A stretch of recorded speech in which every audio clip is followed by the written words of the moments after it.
Bonjour à tous et à toutes, David Galrigné, donc directeur technique contenu et usage au sein du pôle de compétitivité de Minalogic. Je vous propose, donc comme depuis maintenant le mois de septembre, d'aborder une nouvelle thématique autour du New Space et donc d'avoir pour ce 7e opus une approche sur l'accompagnement à l'émergence de nouvelles startups et entreprises ou solutions dans le monde du spatial, et de voir à travers le programme BLAST qui nous sera présenté par Christelle Astrand-Leping, qui est directrice du programme, comment on peut intégrer le monde du spatial et surtout être accéléré et accompagné dans ce secteur d'activité qui n'est pas forcément celui que l'on a de prime abord.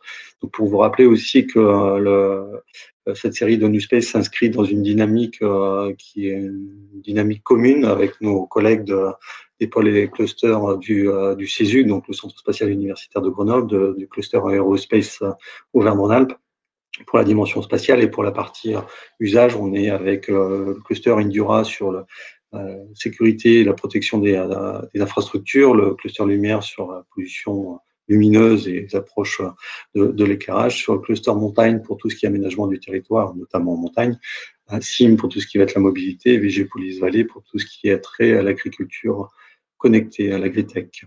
Pour vous rappeler aussi l'enjeu de cette série de webinaires, c'est de créer un rendez-vous régulier sur une thématique qu'on appelle le New Space, donc qui est la transition dans le secteur spatial, et d'apporter une visibilité sur les challenges et opportunités dans ce secteur d'activité assez particulier, et de favoriser l'émergence de nouveaux projets, si possible, d'innovation autour des données et contenus géospatiaux, d'une part, parce que c'est ce qui concerne aussi principalement la terminologie, qui regroupe beaucoup sous la terminologie New Space, mais aussi de favoriser de l'innovation sous quelque forme qu'elle soit dans le monde spatial.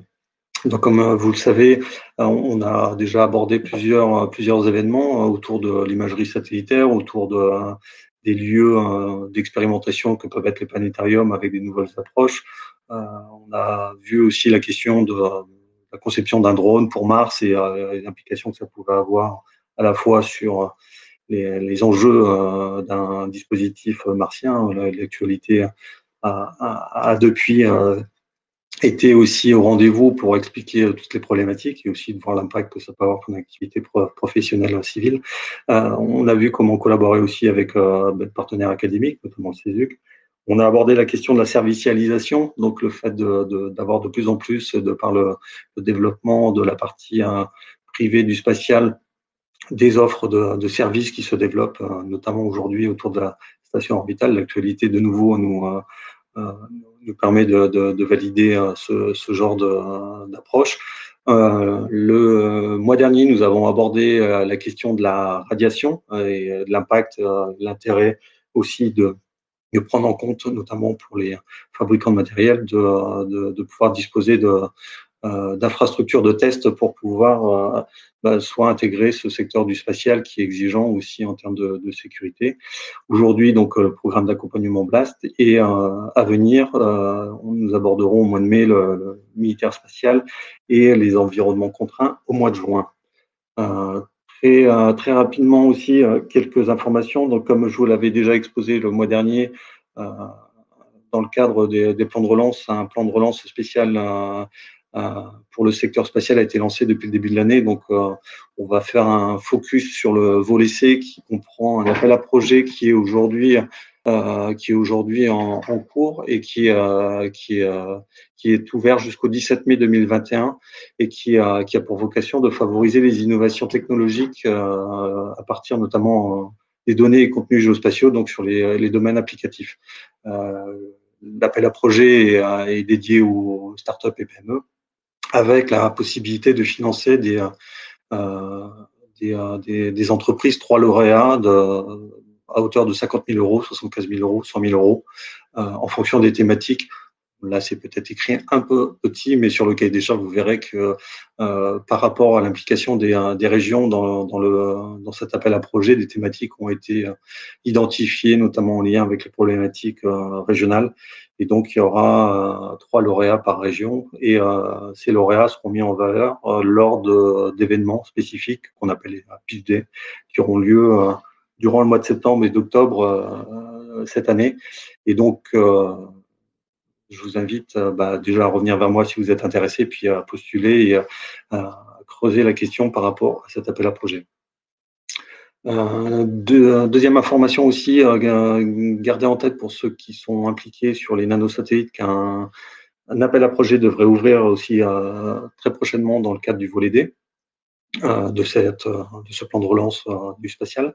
Au niveau des projets européens qui accompagnent, dans lequel les parties prenantes minalogiques, il faut peut-être investiguer la question, sachant que même si c'est pas orienté à 100% spatial, la prise en charge à travers ces programmes européens, notamment sous forme de cascade funding, peut permettre des financements aussi technologiques. Donc, dans le cadre de UFO, dont je vous ai déjà parlé, qui favorise l'innovation ou les partenariats pour de l'étude de faisabilité, de l'étude de marché ou d'époque pour les ultra light flying objects, donc tout ce qui regroupe les drones, les apps, donc les plateformes de haute atmosphère et les nanosatellites. L'appel à projet sera ouvert cet été, donc à partir de fin juin. DigiFed est aujourd'hui de nouveau ouvert sur un troisième et dernier appel, donc qui permet aussi de financer des collaborations sur de l'intégration de technologies. Donc le programme est ouvert, le call est ouvert jusqu'au 8 juin. Et le dernier, qui est Smarties, qui permet aussi de financer des collaborations, de l'intégration d'électronique dans des solutions, avec un webinaire consacré à tout ce qui est logistique et packaging, donc peut-être des choses à voir au niveau de la géolocalisation et repérage par satellite. Donc je vous invite à vous inscrire ou à consulter les sites ou à revenir vers moi si vous êtes intéressé. Faire part aussi d'un programme de pré-incubation dans un partenariat entre Aerospace Valley et le CNES, donc avec des possibilités aussi de soumettre un dossier les 14 et avec des clôtures de 14 mai le 8 juin. Donc c'est dans le cadre d'un programme Copernicus de pré-incubation. On va arriver aussi sur la partie événements, donc rappeler les Geodata Days dont j'ai parlé le mois dernier, donc le 15 et 16 septembre 2021, sur tout ce qui va être cartographie et géomatique. À venir aussi du 18 au 20 juin, un hackathon Cassini. Donc il y aura une série de hackathons qui s'inscrivent dans le programme Cassini de la Commission européenne, qui propose plusieurs hackathons. Donc un événement aura lieu sur Lyon avec une thématique qui s'appelle Digitizing Green Spaces, mais on aura une présentation du hackathon plus en détail le mois prochain.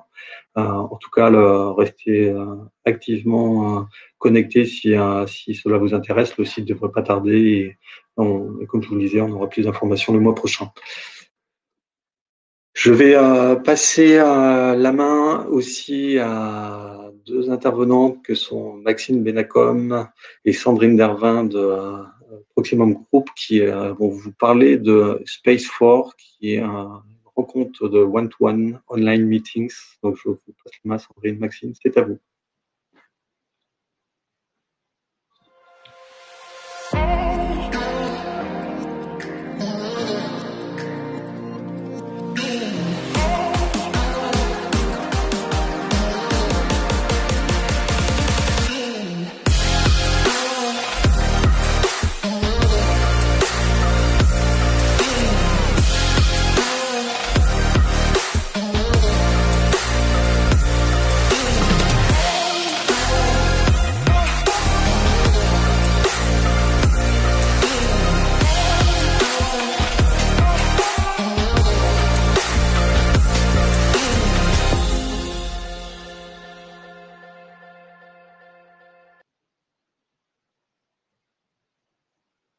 Bonjour à tous. Merci David encore une fois pour cette invitation. Donc je vais vous présenter rapidement notre événement Space4 qui est une première édition que nous lançons cette année. Donc je suis Sandrine Bervin, je représente la société Proximum 365 qui est un organisateur d'événements et de conventions d'affaires depuis plus de 20 ans.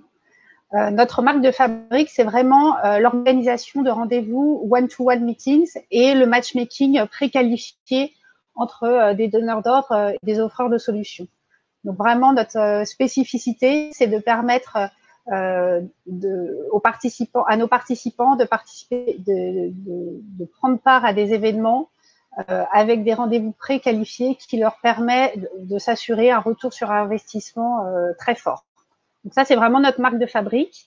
En termes de domaine, on a une position de leader dans le domaine spatial avec de nombreux événements qu'on organise depuis également une vingtaine d'années, notamment la Paris Space Week, London Space Week, le New Space Show Monaco, les ISD ou encore les 24 Hours. Donc on bénéficie vraiment d'une communauté spatiale qui nous suit, avec des clients récurrents tels que Thales, Airbus, l'Agence spatiale européenne, le CNES, etc.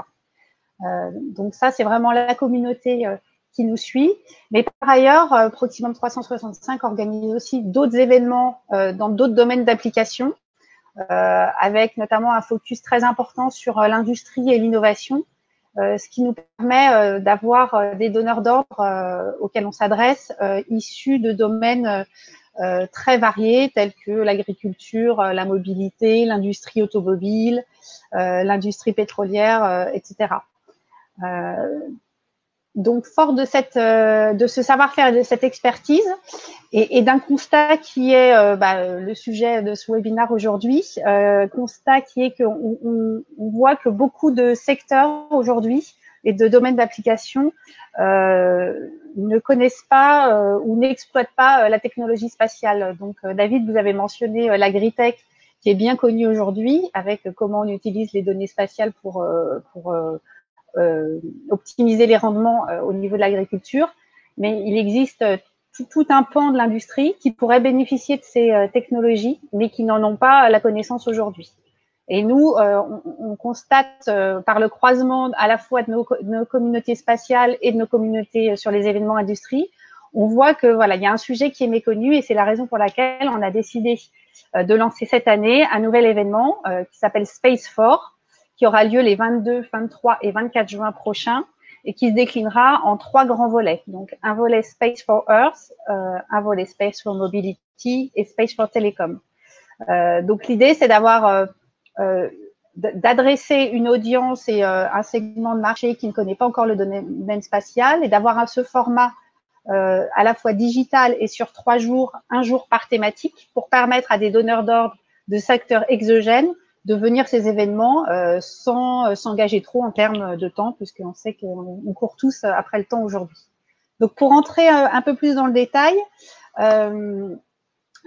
Space for Earth s'adressera à tous les sujets qui tournent évidemment autour de l'agriculture, mais aussi de l'environnement et de l'énergie verte, avec comme cible ou participants déjà annoncés des groupes comme Suez, GRDF ou encore Massey Ferguson. Sur la partie mobilité, on sera sur toute la thématique des smart cities, véhicules connectés et des moyens de transport, que ce soit l'aéronautique, le rail ou le maritime. Et là, on aura des acteurs présents tels que la SNCF, Renault ou encore PSA. Et enfin, sur la partie télécom, on adressera les sujets de la télé, radiodiffusion, des télécoms et de la maison intelligente, maison connectée, avec des acteurs tels que Eutelstat, Téléspazio ou AST Space Mobile au Royaume-Uni. Donc voilà, donc l'idée, c'est de lancer ces événements qui sont des événements internationaux. Donc on a à la fois des fournisseurs et des donneurs d'ordre à un niveau international et la force du digital et de nous permettre de toucher cette audience à un niveau global, tant en termes de secteur que de pays. Voilà, donc Maxine et moi sommes à votre disposition si vous avez des questions à l'issue de cette présentation. Merci de votre attention. Merci beaucoup. Et sans transition et sans perte de temps, je vais passer la main à Christelle Astor-Lepping, donc qui est la directrice du programme BLAST, pour vous présenter son programme, porté par Starburst Aerospace. Et Christelle, c'est à toi avec Mathias en backup ou en complément. En renfort, en renfort. En renfort, comme tu veux. C'est à vous. Très très bien. Merci beaucoup David. Merci Aminalogique donc de nous accueillir. On est vraiment ravis de pouvoir en fait vous présenter ce programme BLAST là donc au sein de la région Rhône-Alpes parce que effectivement c'est un programme qui est national, qui est porté aujourd'hui par des acteurs plutôt parisiens, mais dont l'ambition est vraiment d'accompagner toute la France. Et donc pour nous, c'est effectivement l'occasion notamment de vous présenter ça juste avant la fin de l'appel à candidature qui est censé se tenir donc lundi prochain. Alors je dis censé parce que voilà, nous allons voir en fonction un petit peu des retombées. On a déjà pas mal de candidatures, mais on aimerait en avoir encore plus. Et donc voilà, donc c'est vraiment l'opportunité pour nous de vous présenter ça, de répondre à vos questions et puis d'aller plus loin. Bien évidemment, si possible. Alors, le programme BLAST, donc c'est un programme en fait qu'on a mené donc avec 4 partenaires et je vais y revenir. Hein, j'aurai l'occasion de vous présenter beaucoup plus, comment dire, dans le détail ce que seront ces 4 partenaires. Avant de vous présenter le programme, je vais vous faire une petite présentation parce que c'est ce qui m'a été demandé du New Space. Donc un petit peu voilà quelques grandes idées qu'il faut avoir en tête et comme ça vous pourrez un petit peu poser aussi d'autres questions sur ce sujet-là. Voilà, donc je reviendrai sur nos partenaires l'ONERA, la SAT et Polytechnique ainsi que la BPI au sein du programme BLAST. Alors voilà, on va commencer par le New Space. Vous avez plein de définitions du New Space. Moi, de temps en temps, j'ai même plutôt envie de parler de Old Space parce que voilà, c'est un peu comme le monde d'avant, le monde d'après.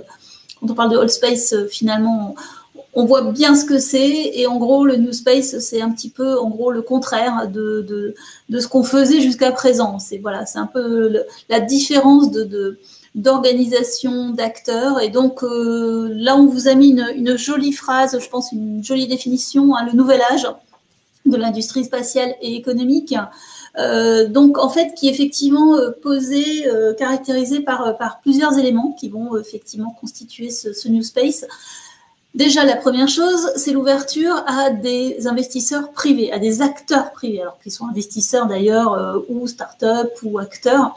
On va en fait effectivement passer à une nouvelle catégorie, je dirais finalement, de personnes qui sont intéressées par le spatial et surtout qui ont le droit d'en faire. Donc en l'occurrence, jusqu'à présent, c'était vraiment l'apanage finalement des institutionnels, des grands comptes, des corporates, hein, bien évidemment parce qu'ils avaient le savoir, les moyens et les programmes qui allaient avec, hein, notamment aux États-Unis et en Europe et bien évidemment en Chine et en Russie. Donc voilà, on était face finalement à un secteur complètement emparé, je dirais, par les institutionnels. Et du coup, maintenant, aujourd'hui, on a plein de nouveaux acteurs qui, effectivement, veulent en être, veulent faire du spatial et qui ont réussi, grâce à ces nouvelles méthodes, à pouvoir finalement carrément, effectivement, être comment dire, sur le pas des grands. Et on l'a encore vu avec SpaceX, bien évidemment, lors du lancement de Thomas Pesquet. Ce qu'il faut savoir, c'est que voilà, SpaceX était en concurrence avec Boeing. Hein, donc la NASA avait mis les deux en concurrence, même 3 d'ailleurs. Et que c'est SpaceX qui a effectivement réussi à remporter ce contrat, voilà, en s'y prenant un petit peu différemment par rapport à un acteur, on va dire, historique. Donc voilà, donc ça c'est vraiment la première combinaison, le premier élément, donc ces nouveaux acteurs. Ensuite, on a le développement de tout ce qui est technologie, donc innovante, notamment la recherche on va dire que c'est associé à l'économie. Donc, on va rechercher effectivement à faire quelque part à ce que le domaine soit rentable, ce qui était jusqu'à présent pas forcément cette idée-là, encore une fois, hein, puisque même le modèle d'Ariane 5, par exemple, était basé sur des lancements institutionnels.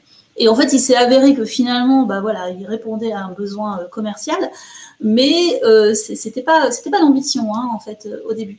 Et donc maintenant, effectivement, on est en train de passer de manière beaucoup plus générique à une position en un modèle as a service plutôt que quelque chose de très institutionnel.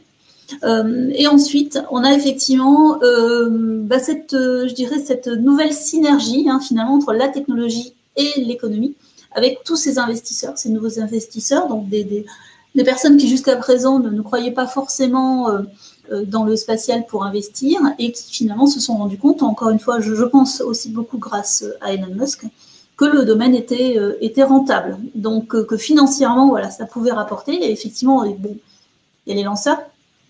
Donc déjà là, on peut un peu douter, mais il y a surtout, bien sûr, tout ce qui est constellation, accès à l'Internet dans le monde entier. Voilà, donc on a effectivement maintenant un boulevard là, qui s'ouvre devant nous dans le spatial.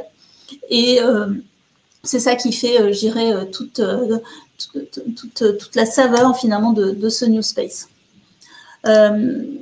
Donc en gros, pour rapidement, vraiment maintenant, sur le New Space, ce qu'on peut voir, c'est qu'on a c'est lié par des tendances clés. Donc, on en a mis 3 ici qui sont, à mon avis, notre avis vraiment majeurs. Il y en a d'autres qu'on vous présentera par la suite. Les 3 premières, c'est vraiment l'explosion de ces applications, en fait. Donc, ce qu'on appelle le downstream, donc tout ce qui est vraiment les usages, voilà, les nouveaux usages du spatial. Vous en avez déjà parlé donc en introduction, je vais y revenir très rapidement. Le deuxième, c'est cette concurrence un petit peu d'investissement qui est de toute façon assez générale, mais qui en plus sur le spatial devient assez impressionnante dans le monde entier depuis 2015. Et également, par rapport à ce New Space, on a en ce moment des nouveaux acteurs qui veulent se positionner là où il y avait jusqu'à présent que des grands. Et donc, on a maintenant des petits jeunes qui veulent jouer aussi aux mini-lanceurs. Et donc, c'est très intéressant parce que je dirais que même si techniquement ou organisationnellement, c'est pas forcément le concept dont on pense qu'il peut marcher. En tous les cas, ce qui est intéressant, c'est que ça secoue. Voilà, ça secoue un peu tout le monde et ça fait se reposer des questions et peut-être que ça marchera. La première tendance, voilà, c'est celle des cas d'usage. Donc, on en a parlé. Donc, effectivement, concrètement, ça peut aller vraiment très loin. C'est-à-dire qu'on là, par exemple, vous avez 6 cas d'usage, mais il y en a 6, on aurait pu en choisir 10, 20, 30. Moi, j'ai à peu près, par cas d'usage, 5 ou 6 startups à vous citer qui est en train de faire du business grâce effectivement aux applications maritimes, que ce soit sur la gestion des ports avec les télécommunications, que ce soit la connaissance du chargement d'un paquebot en connaissant finalement la ligne d'écrasement finalement du bateau à l'intérieur de la mer grâce à la donnée satellite. Donc, vous avez des startups comme anciennement Earthcube, maintenant qui a changé de nom, Preligence, qui fait ça et qui est en train de faire un super business sur le sujet. En agriculture, vous avez plusieurs sujets, de la qualité de la parcelle, connaître la qualité des intrants, également choisir, savoir s'il y a du stress hydrique. Voilà, donc tout ça, vous avez MyEasyFarm, par exemple, qui fait une application. Donc, je dirais n'importe quel agriculteur peut accéder comme ça à la qualité de sa parcelle. Bon, je dis n'importe quel agriculteur, dans les faits, non, c'est pas non plus si réparti que ça, mais il faut que ce soit mieux connu parce que c'est plutôt abordable. Et vous avez aussi tout ce qui est robot autonome, donc qui est en capacité comme ça de pouvoir passer à l'intérieur finalement des rainures, des sillons pour faire de l'exploitation agricole. Ensuite, vous avez tout ce qui est climat, donc on a déjà, vous connaissez certainement la charte catastrophe naturelle, donc dans le monde entier, dès qu'il y a un problème, voilà, toutes les personnes qui ont des connaissances satellitaires vont pouvoir dans le monde s'entraider pour savoir où sont les hôpitaux, où sont les routes. Donc là, on parle vraiment du spatial qui agit. Donc, bien sûr, côté sécurité, là aussi, c'est intéressant. On a pas mal d'applications, notamment au niveau des frontières, pour suivre les problématiques soit d'immigration, soit de surveillance donc, en mer ou sur la terre. Et vous avez effectivement tout ce qui est également capacité de monitorer et de surveiller en fait là en l'occurrence on voit des images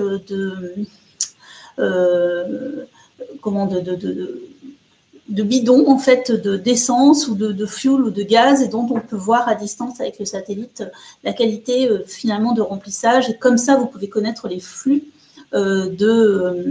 d'énergie, et donc voilà, ça peut vous donner aussi des informations sacrément intéressantes.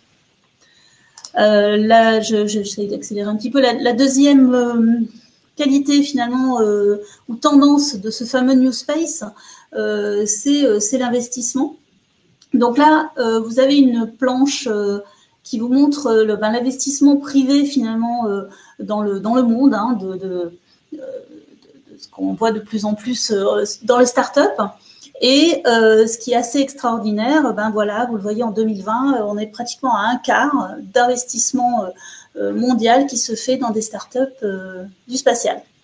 Donc voilà, ça c'est le New Space dans toute sa splendeur. 23%, et en fait ça ne fait qu'augmenter, donc c'est vraiment impressionnant. La troisième tendance, donc, c'est cette arrivée de nouveaux acteurs. Là en l'occurrence par exemple sur les mini-lanceurs, micro-lanceurs, vous avez des acteurs par exemple comme les Allemands. Alors là en plus on en a plusieurs du genre Isar Aerospace ou RFA, qui se concurrencent en fait, et qui sont supportés chacun d'ailleurs par des gros industriels qui vont investir finalement dans cette nouvelle méthode. En France, vous avez Venture Orbital, que moi j'aime beaucoup, qui est une start-up donc, qui s'est installée à Reims pour effectivement parce qu'elle a pu du coup avoir des facilités d'installation, et ils ont levé des fonds récemment, et ils ont embauché une centaine de personnes. Donc voilà, c'est une jolie histoire là qui commence, et qu'on espère bien d'ailleurs avoir au sein de Blast.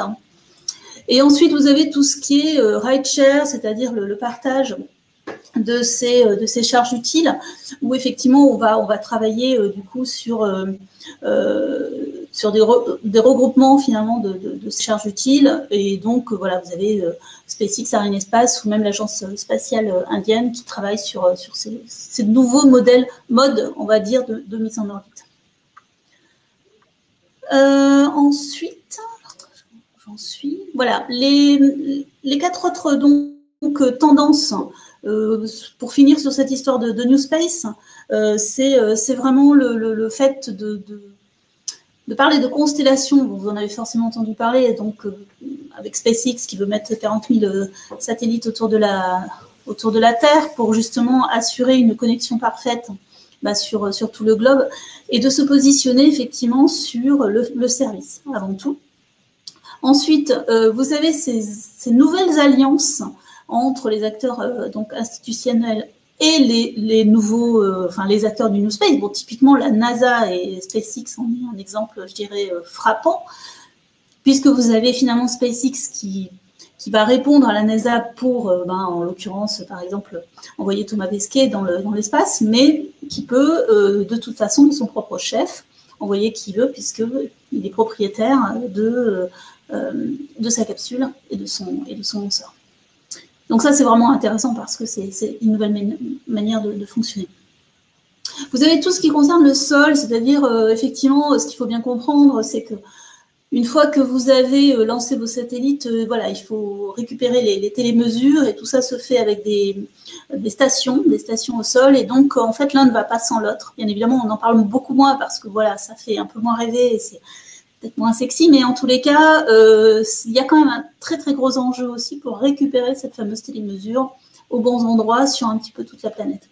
Et vous avez, alors c'est en dernier, c'est un peu triste, mais c'est pas grave, ça va certainement monter, c'est tout ce qui est lié donc aux débris spatiaux, où là, il y a un réel enjeu, effectivement, parce que le souci, c'est non seulement, bon, aujourd'hui, bien évidemment, déjà, c'est des bris. Donc, ce qu'il faut savoir, c'est que la France a mis en place la loi spatiale pour limiter ses propres, les rentrées dans l'atmosphère, donc qui se passe bien, on va dire, par rapport à ses lanceurs et ses étages.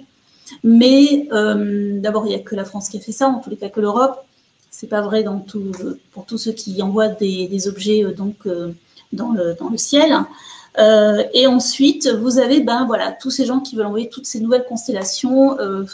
Ça peut faire peur un petit peu. Donc, forcément, ça veut dire qu'il va falloir rajouter une régulation là-dedans. Je ne sais pas laquelle encore, mais il va falloir que les États se parlent pour limiter un petit peu tous ces nouveaux acteurs. Alors, on va rentrer dans Blast.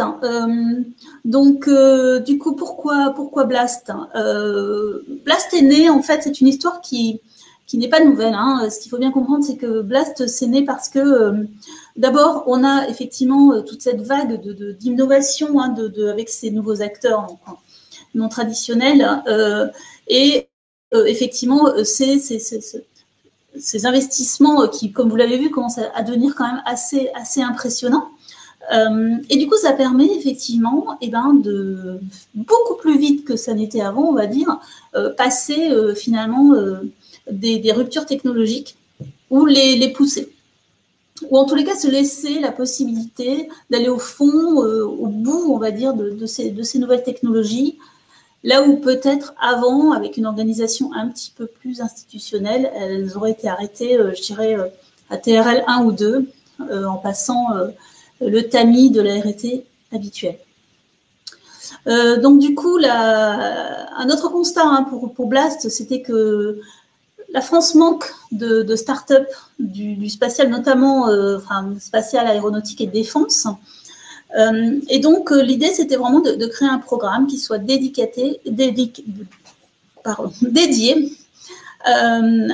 au projet, donc ce qu'on appelle Deep Tech, c'est-à-dire vraiment lié à la science. C'est-à-dire qu'ils sont issus de la science ou qui vont utiliser de la science, donc ou en rupture dans ce domaine de l'aéronautique spatiale et défense. Et du coup, ce qu'on peut dire aussi, c'est que par rapport à ce milieu aéronautique spatiale et défense, il est vraiment deep tech par nature, parce qu'en fait, c'est un domaine complexe. C'est assez difficile d'y rentrer, on le voit bien, bien sûr, les acteurs ne sont pas complètement accessibles. C'est des temps longs de développement, donc relativement complexes. Et malgré tout, on recherche de la forte technologie. Donc, c'est un domaine qui est particulièrement, je dirais, intéressant pour rajouter et rechercher des briques qui vont faire qu'ils seront encore plus performants. Donc, finalement, l'idée, c'était de construire en France un programme dédié au développement et à l'accompagnement d'innovation technique, et donc qui s'adresse aussi bien aux chercheurs et aux porteurs de projets qu'aux startups en début de maturité, on va dire, dans ce fameux domaine aéronautique, spatiale et défense. En gros, on se rend compte qu'on a besoin finalement d'un programme qui va entre la R&T habituelle de ce que font les grands groupes et les grands programmes. Voilà. L'idée, c'est vraiment de remplir ce gap pour que, au moment où les grands programmes, on va dire, que ce soit de la défense d'ailleurs ou civile, puissent finalement bénéficier de ces technologies, de ces startups, de ces chercheurs qui, entre-temps, ne seraient pas partis, notamment à l'étranger, ou auraient carrément abandonné parce qu'ils n'auraient pas été suffisamment aidés. C'est vraiment l'enjeu de Blast. Alors, donc, concrètement, Blast, ça s'adresse aux chercheurs et aux startups early stage, avec 3 objectifs. D'abord, de supporter, d'accompagner 20 startups par an, donc idéalement 10 startups et 10 projets de recherche, avec un module à la carte, et on va y revenir, c'est-à-dire que grâce au consortium et aux partenaires qui forment finalement ce programme d'accompagnement, on va proposer toute une panel finalement d'aide pour la startup adaptée. C'est-à-dire que vous le verrez, c'est en format de module, et donc chaque startup va pouvoir finalement choisir le module qui lui convient le mieux. Le deuxième objectif, donc, c'est de participer comme ça grâce à Blast, à la structuration de cet écosystème ASD, on va dire de l'amont jusqu'à l'aval, et bien sûr de promouvoir des technologies qui peuvent être utilisées aussi bien dans le civil que dans le militaire. Alors, du coup, les membres de Blast sont ceux-ci, donc l'école polytechnique, l'ONERA, la SAD Paris-Saclay et Starburst, donc en tête de file, qui va coordonner en fait le consortium et le programme. Et je vais revenir un petit peu après, voilà, dessus, ce sera plus simple. On va commencer par l'ONERA, donc porté par mon collègue Nicolas Guérino, qui est directeur donc de transfert de technologie et des partenariats. Donc bon, je pense que tout le monde ici connaît l'ONERA, donc c'est l'organisme de recherche aéronautique spatiale et défense. Et en gros, par rapport au programme aujourd'hui de Blast, ils vont apporter déjà très certainement des chercheurs qui voudraient effectivement profiter du programme Blast, donc c'est déjà très très bien. Et en plus, l'accès à leurs moyens d'essai et à des ingénieurs ou chercheurs qui voudraient effectivement, qui peuvent accompagner comme ça les startups qui ont besoin du programme. Donc ça, c'est côté ONERA. Ensuite, vous avez donc l'école polytechnique, dont je n'ai pas besoin de présenter, je pense, qui va cette fois-ci ouvrir les portes de son master d'entrepreneuriat grâce à Bruno Martineau, qui est en fait directeur donc de ce programme Technology Venture. Et donc l'idée, c'est de bénéficier comme ça de formations, de coaching à distance ou sur place, qui vont pouvoir fournir un certificat d'entrepreneuriat Deep Tech. Donc ça s'adresse plutôt aux chercheurs qui voudraient effectivement devenir entrepreneurs. Ensuite, vous avez la SATT Paris-Saclay avec donc Xavier Apolinarski, qui est membre du consortium. Là, l'idée, c'est comme toutes les SATT, c'est-à-dire vraiment d'aider, d'appuyer, de former et de soutenir par rapport à toute la problématique du transfert de technologie et de la politique industrielle ou intellectuelle. Et dans le programme Blast, voilà, ce sera un coaching dédié pour toutes les personnes qui vous souhaiteraient en bénéficier. Et alors, côté Starburst, donc Starburst, pour ceux qui ne connaissent pas, c'est un accélérateur, donc c'est aujourd'hui le meilleur accélérateur mondial dans l'aéronautique, le spatial et la défense. Alors, c'est mondial, c'est-à-dire qu'en fait, le créateur est français, il s'appelle François Chopard, mais il a ouvert des agences un peu partout dans le monde, notamment à Singapour, en Israël et à Los Angeles, où en fait, clairement, c'est là que ça fonctionne le mieux en termes d'investissement et de nouvelles technologies, puisque voilà, ils sont en pleine Silicon Valley. Et donc aujourd'hui, Starburst finalement apporte à travers ce programme-là 3 de ses compétences, qui sont d'abord toute la connaissance de ce milieu aéronautique, spatial et défense, puisque Starburst fait beaucoup d'études pour les grands comptes, de tendances de marché, d'analyse, de cas d'usage en fonction de la demande. Il y a aussi un accélérateur plutôt de série A, c'est-à-dire pour des startups plutôt matures. Et vous avez également la capacité d'accéder à un fonds qui est en train de se monter avec Starburst. Et donc là, avec ce programme Blast, on rajoute finalement une brique qui n'existait pas aujourd'hui chez Starburst, qui est l'accompagnement comme ça plutôt early stage, avec un programme dédié. Donc d'une part, une formation pour tout ce que c'est, voilà, qu'est-ce que ça veut dire que ce marché aéronautique spatiale défense, comment faut s'y préparer, quelle est la techno qui et finalement sera la plus porteuse, ou en tous les cas comment la présenter. Ensuite, il y aura tout un champ de ce qu'on appelle Learning Expedition, c'est-à-dire avec des événements, des visites, pour mieux connaître cet écosystème, donc avec vraiment une mise en réseau. Et ensuite, il y aura ce qui s'appelle le bootcamp, c'est-à-dire vraiment 13 semaines très serrées, dédiées, ici dans les locaux de Starburst, donc dans le 15e arrondissement, avec vraiment une capacité donc d'être encadré et puis d'être réinterrogé, donc peut-être un petit peu plus scolaire, mais c'est un format qui marche très très bien en Israël et à Los Angeles, donc on va répliquer ici en France pour arriver à un démo day, donc qui est une journée où on pourra, où les startups vont pouvoir pitcher devant des investisseurs, des corporates et tout le réseau de Starburst. Voilà, donc ça va être l'accompagnement, le gros de l'accompagnement Blast. En une page, voilà, je vous ai parlé, donc finalement il y aura 6 modules et la startup ou le projet de recherche pourra bénéficier d'un ou deux ou trois de ces modules. Bon, alors au niveau du calendrier, donc on en est en plein milieu donc de ce fameux appel à candidature avec une fin le 3 mai, donc la semaine prochaine. Sélection pendant le mois de mai avec une annonce donc de la cohorte le 15 juin lors d'un événement, certainement le Paris Air Show, enfin on verra. Et ensuite, le début donc de ce programme d'accompagnement qui pourra commencer certainement à l'été avec l'ONERA et la SAT. Et par contre, côté Starburst et Polytechnique, ce sera en septembre. Voilà, donc juste pour finir, c'est assez simple de postuler à Blast. Enfin, c'est assez simple et c'est en 2 étapes.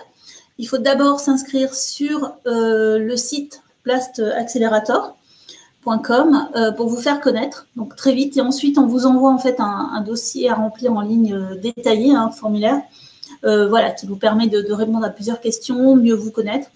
Et c'est sur cette base-là que nous effectuerons la sélection. Voilà, et donc pour finir, on est à votre disposition pour répondre à vos questions. Merci beaucoup. Merci beaucoup, Christelle. Donc, du coup, je vous rappelle que vous pouvez transmettre vos questions via le chat. Et pendant que vous postez vos questions, je vais répondre aux premières qui ont été posées, parce que c'est à moi qu'elles s'adressent.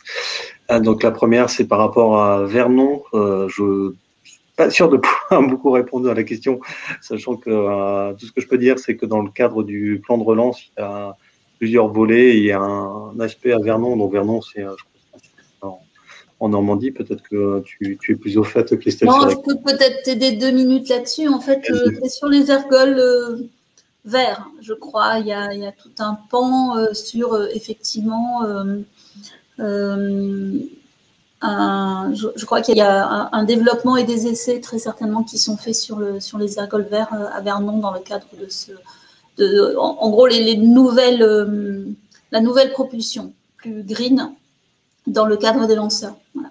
C'est ça. Donc du coup, c'est un site qui a plutôt vocation à être dans les programmes plus classiques avec ESA. C'est Ariane Group, clairement. Enfin, l'anciennement SNECMA, anciennement SEP, pour ceux qui connaissent Vernon, d'après ce que je vois. Donc, c'est toujours sur le site vraiment de propulsion. Voilà, ça fait partie des investissements de l'État dans le spatial sous le format plus classique, traditionnel, voilà. dont tu parlais en introduction sur le New Space. Donc, enfin voilà, si vous voulez plus d'informations, vous revenez vers moi, je vous mets mes coordonnées et on investiguera s'il le faut pour aller plus loin. Sur la deuxième question qui était posée, c'était le lien avec les industries culturelles et créatives. Je vous remercie pour la question, c'est un sujet qui me tient à cœur. Pour tout vous dire, en fait, le booster Centaura, on l'avait positionné à une époque où moi j'étais dans un ancien pôle qui s'appelait Imaginov, qui était justement sur les industries culturelles et créatives et qui était pilote du montage du dossier pour le booster. En accent sur le fait de la diversité de l'écosystème en Auvergne-Rhône-Alpes et de créer des synergies, notamment entre ces industries culturelles et créatives et le spatial. En tout cas, ce que pouvait apporter Imaginov et aujourd'hui qui est intégré dans Minalogic, c'est Minalogic qui intègre cette dimension-là.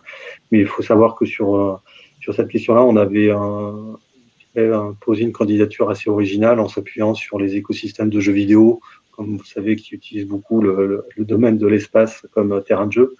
Il y avait aussi toutes les questions de EdTech, de formation ou en tout cas de diffusion de la connaissance du monde spatial auprès du grand public, avec notamment la présence sur le territoire de gens comme Arissa Cosmos qui sont déjà intervenus dans ces webinaires qui proposent des technologies justement pour tout ce qui est dôme et planétarium. avec aussi plusieurs structures de ce type sur la région.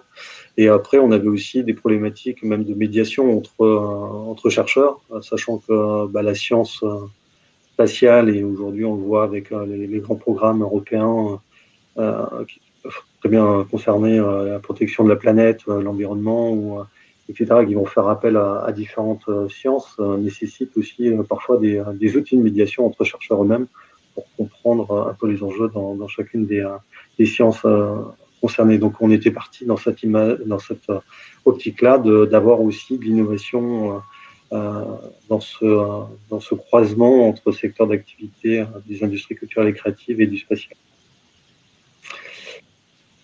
C'est très bien. Oui, il y a une question qui est arrivée. Quels sont les engagements à respecter par les startups pour profiter des avantages du BLAST? Alors, concernant les startups, en fait, effectivement, il y a une contrepartie qui sera demandée, notamment si vous arrivez grâce à BLAST à lever des fonds. Et donc à être valorisé.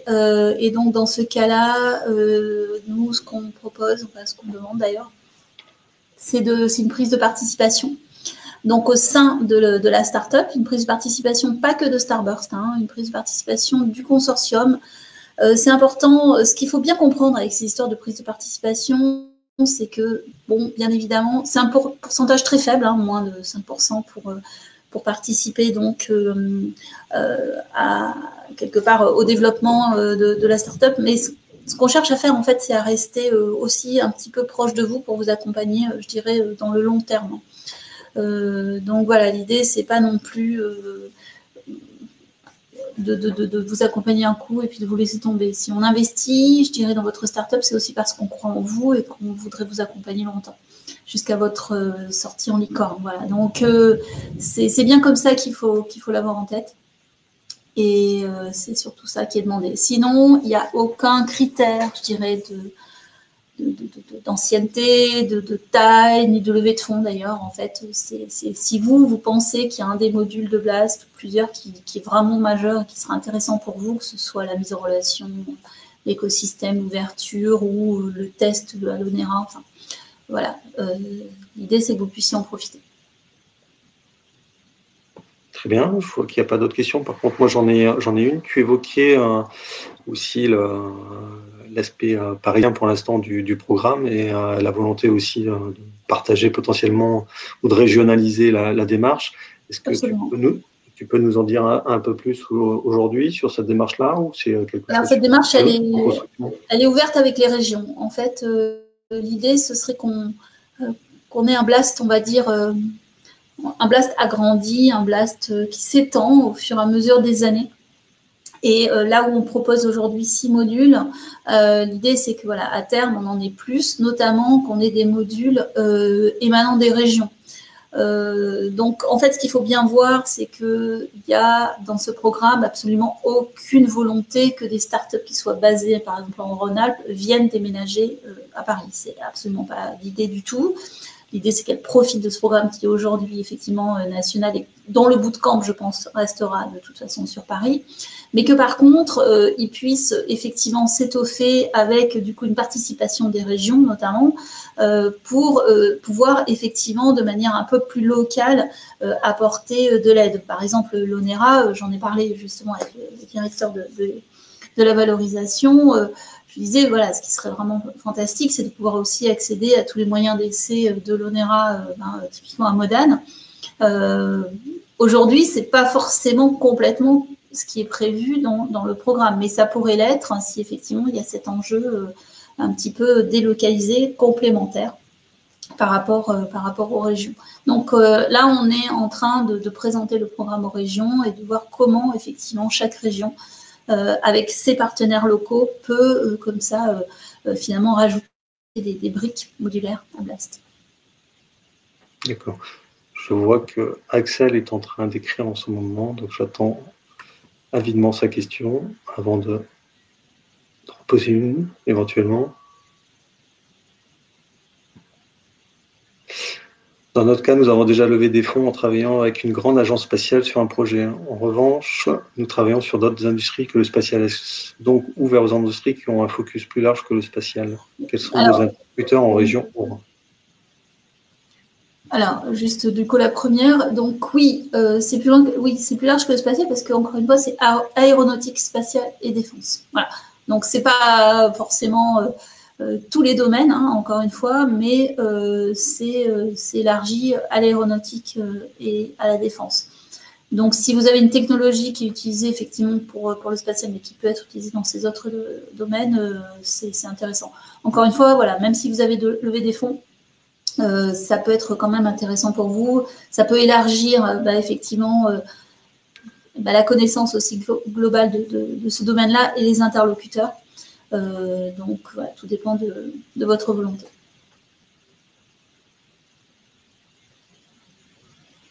La question suivante, sur les interlocuteurs en région. Aura, c'est quoi Aura? Auvergne-Rhône-Alpes. D'accord, très bien. C'est l'équivalent de PACA. Très bien. D'accord, pardon, je connais mieux la PACAMA. Très, très bien. Eh ben, c'est Minalogique, hein, voilà. Interlocuteur en région. Sinon, effectivement, la French Tech aussi. Voilà. Non, mais peut-être pour donner aussi quelques explications, dire que tu es arrivé pour le programme Place à Stardust depuis quelques jours. Ça fait oui, c'est mois vrai. que tu es arrivé, donc toutes les constructions, je pense que c'est pas la priorité du moment pour toi.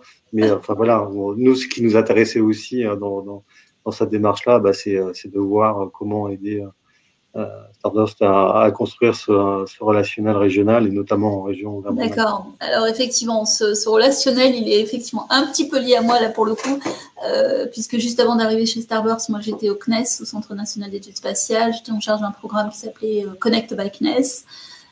Dans l'objectif, et c'est pour ça que je connais bien les usages, c'était vraiment d'ouvrir le spatial aux nouveaux usages et aux nouveaux acteurs, dont les startups et puis dont les régions. Voilà. Et en l'occurrence, j'étais aussi basée à Station F puisque je faisais partie du programme French Tech. Et donc sur place, et donc j'étais effectivement dans le cadre du déploiement en fait des French Tech en région. J'étais interlocutrice du CNES pour la French Tech en région Rhône-Alpes. Voilà. Donc à cette occasion-là, j'ai dû parler effectivement du CNES, avoir David dans mes contacts, voilà, et c'est grâce à ça qu'on en est arrivé là. De rien. Du coup, est-ce qu'il y aurait d'autres questions? Sinon, on va penser à conclure. Je suis surpris qu'il n'y ait pas plus de questions sur Space4.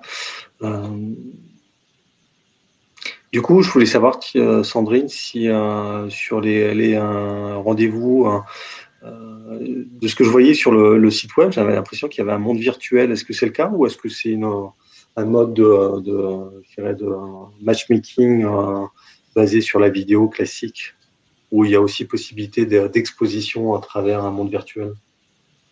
On n'a pas de système de 3D virtuel. On est sur la système de vidéo en one-to-one, un peu comme on est aujourd'hui.